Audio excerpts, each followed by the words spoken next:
जय जगन्नाथ जय Shriram welcome to heart of education YouTube channel. समस्त आम मैंने अपडेट ऑलरेडी पाई सारी कि नीट 2026 एग्जाम को कैंसल करागला एगेन रीनीट हम बट कैंसल रिजन हूँ कौन आप समस्त जानते Rajasthan and Uttarakhand mostly area देखा प्राय 400 भाया क्वेश्चन कौन है सर्कुलेट हो 400 भाया क्वेश्चन से 400टा क्वेश्चन भितर बायोलोजी प्राय 90टा भाया क्वेश्चन केमिस्ट्री प्राय 35 भाया क्वेश्चन मैच करची पूरा एग्जैक्टली आमर 2026 क्वेश्चन सहित 2026 क्वेश्चन सहित ये जो सर्कुलेट होता क्वेश्चन पूरा एग्जैक्टली मैच करची जहाँफल कि बर्तमान यार तदंत कर सीबीआई आउ एनटीए सेंट्रल गवर्नमेंट अनुमति क्रमे बर्तमान नीट 2026 एग्जाम को कौन कराई ना कैंसल कराई 22 लाख भाया पिला एग्जाम देते मोस्टली तो सबू पिलांकर आउ थे एग्जाम कंडक्ट करा बट एग्जाम कंडक्ट कराया रेजिस्ट्रेशन फी जो आप देते से रेजिस्ट्रेशन फी आउ थे दबाक पड़ो ना नंबर 1 पॉइंट नंबर 2 पॉइंट आउ थे फ्रेश रेजिस्ट्रेशन भी कराया पड़ोनी ना फी दबाक पड़ो ना रेजिस्ट्रेशन आउ थे कराया पड़ो ना ना आपण किसी भी करार नहीं बास आपन को खाली एडमिट कार्ड को आप आज डाउनलोड करेंगे एडमिट कार्ड आउ थे रिलीज हम सेंटर मे भी चेंज हो पारे से सेंटर न होबार बहुत पॉसिबिलिटी अच्छी सेंटर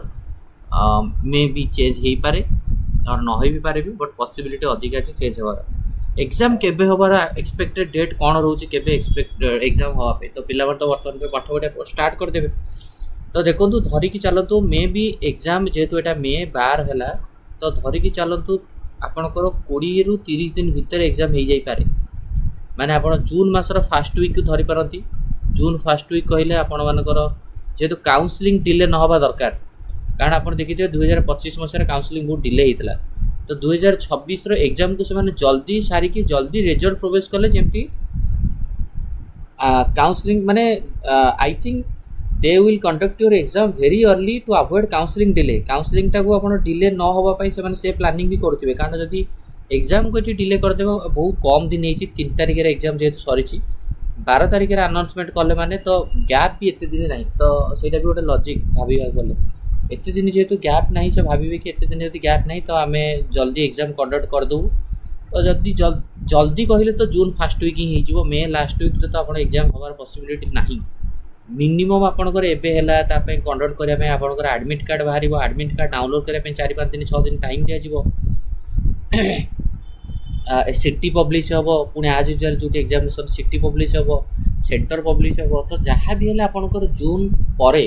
माने आप धरी चलतु जून फास्ट वीक हो पारे किंबा जून मिड हो पारे किंबा जुलाई हो पारे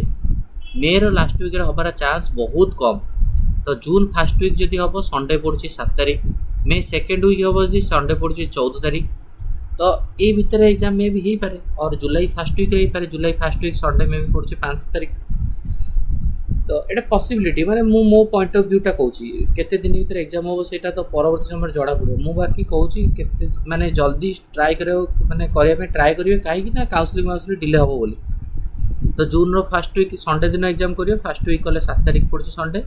जून प्राय सेकेंड वीक कला 14 तारिख पड़ुछि थर्ड वीक कला 21 तारिख बेलू पड़ुछि आज जब जुलाई मास करेंगे कि जून लास्ट वीक कले 28 तारिख भाया पड़ुछि आज जब जुलाई मास कले जुलाई फास्ट वीक होची संडे पड़ुछि जुलाई फास्ट वीक संडे जो 5 तारिख पड़ुछि तो मे भी जुलाई 5 रे करि पारते न जून 7 रे करि पारते न जून 14 रे करि पारते तो बाकी आमको तो एतिक दिन तो सेफ जोन आम पाखे अच्छी बर्तमान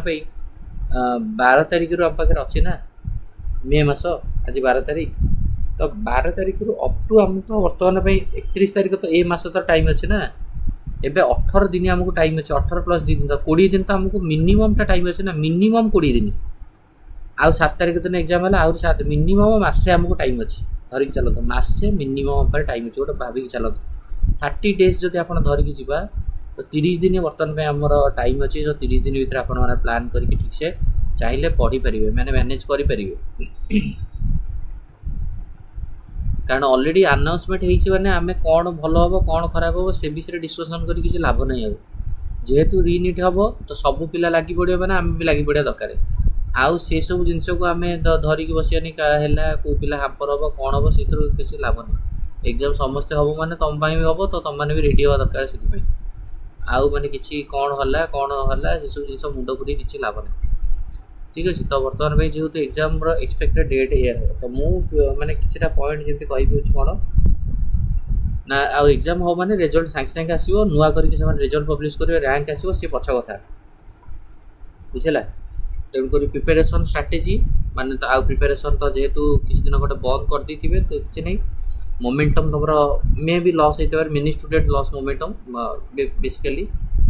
किंतु तुम आज यूजुआल बायोलोजी लाइन तो सब मन थी तुम हेल्ले भी बायोलोजी एनसीईआरटी को थरे दी थर रीड कर दियो NCERT line by line NCERT line by line थरे रीड कर दियो कॉन्फिडेंट पलि आसो कारण जेहेतु ब्रेक जदि पूरा एग्जाम पर्यंत एनसीईआरटी बायोलोजी को न पढ़ो तो ताहले कोटी ना कोटी प्रोब्लेम हम biology NCERT line by line थरे रीड करिवो डायग्राम गुड़ाक थरे देखीदेव डायग्राम को रिवाइज कर बुझेगा। मो बायोलोजी को अधिका टाइम देवा दरकार नहीं डायग्राम को रिवाइज करदेव टे कौन कौटी डायग्राम रहा कौन रहा टेबुल हरिका टे मन रखीदेव जो जो टेबुल गुड़ा देखिए बायोमोलिकुल्स हरिकार किसी टेबुल अच्छी तो से सब जिनसा मन रखीदेव मॉलिक्यूलर बेसिस लास्ट को टेबुल अच्छी देखीदेव बुझेगा। आसर्सन रिजन वाला क्वेश्चन कर आसर्सन रिजन वाला क्वेश्चन निहत प्रैक्टिस कर बायोलोजी आ बायोलोजी दिन को टार्गेट कर मिनिमम गोटे 150 ରୁ 200 वाला क्वेश्चन प्रैक्टिस करने 150 ରୁ 200 वाला क्वेश्चन यूट्यूब रू देखिकी प्रैक्टिस कर किंबा तुम डायरेक्ट पीडीएफ रू प्रैक्टिस कर कि कौटी प्रैक्टिस कर 150-200 बायोलोजी क्वेश्चन डेली प्रैक्टिस कर हैबिट रख। तापर रहा केमिस्ट्री केमिस्ट्री सेमती तुम मानकर जो मैंने तुम मैंने केमिस्ट्री कर तो केमिस्ट्री से तुम वीक टॉपिक कौन रहा जोटा तुम पढ़ी पार न ऑर्गेनिक हो कि इनऑर्गेनिक हो कि इलेक्ट्रोकेमिस्ट्री कि कोऑर्डिनेशन कंपाउंड से जिनस को तुम देख जोटा तुम रही डाउट रही तुम बैकलॉग रही पढ़ी पार्लनी एवं से फोकस कर ता सहित केमिस्ट्री एमसीक्यू प्रैक्टिस करा स्टार्ट कर दियो चैप्टर वाइज नीट रो प्रीवियस ईयर क्वेश्चन गुड़ा कर जदि तुमको कोट करियो बोली एबे पैनिक लागुची नीट रो पीवाई की क्वेश्चन प्रैक्टिस कर जदि कर सारीच ताहले तुम जो इंस्टीट्यूट पढ़ुल जो पढ़ुल मॉड्यूल क्वेश्चन प्रैक्टिस कर ना यूट्यूब रू भी तुमने जो सेसन आणुन सब विभिन्न प्रकार सार मैंने नेशनल लेवल क्वेश्चन भी प्रैक्टिस कर केमिस्ट्री है। प्रत्येक 2 ରୁ 3 दिन भितर ट्राए कर गोटे मॉक टेस्ट देवाई आटलिस्ट गोटे मॉक टेस्ट 2 ରୁ 3 दिन भितर ट्राए कर देवाई फिजिक्स जब कह से फिजिक्स तुम देख मॉडर्न फिजिक्स करेन्ट इलेक्ट्रिसिटी कि रेटिक्स कौन जहाँ भी तुम अच्छी कौटा तुम डाउट रोचे से जिन देख जो कहीं भूल है 2026 क्वेश्चन पेपर फिजिक्स कहीं कर केमिस्ट्री कौटी भूल है लेंथी क्वेश्चन कर ना कैलकुलेशन स्पीड है ना कौटी कौन है से जिनसा जब रेक्टिफाई कर जो पेपर 2 बुझेगा। जो एमसीक्यू प्रैक्टिस कर 2टा ରୁ 5ଟା यही पर्टिकुलर टाइम रे एमसीक्यू प्रैक्टिस कर स्टार्ट कर 2टा ରୁ 4ଟା 45 धर कारण जो इन्विजिलेटर मैंने तुम टाइम भी नहीं जाती भितर तो 2टा ରୁ 4ଟା 45 भितर है आ सब मन रख avoid panic from social media rumour एवं बहुत वीडियो आसो तुमको ये हम से हम मैंने काइंडली से जिन को अवॉइड कर माने माई हम्बल रिक्वेस्ट और my request to parents and students please avoid social media remorse and only follow official site that is nta.nic.in nta.nic.in है केमती 30 days स्ट्रैटेजी को तुम मैनेज करियो कौन करियो तुमर प्रिपरेशन वीक कोटा स्ट्रॉन्ग कोटा ताको देखिकी तुम माने करियो आ बायोलोजी क्वेश्चन प्रैक्टिस करने heart of education YouTube channel रे आज तुम बायोलोजी क्वेश्चन प्रैक्टिस हम डेली बेसिस बुझेगा। तो यहाँ वीडियो को एंड करवा। थैंक यू धन्यवाद।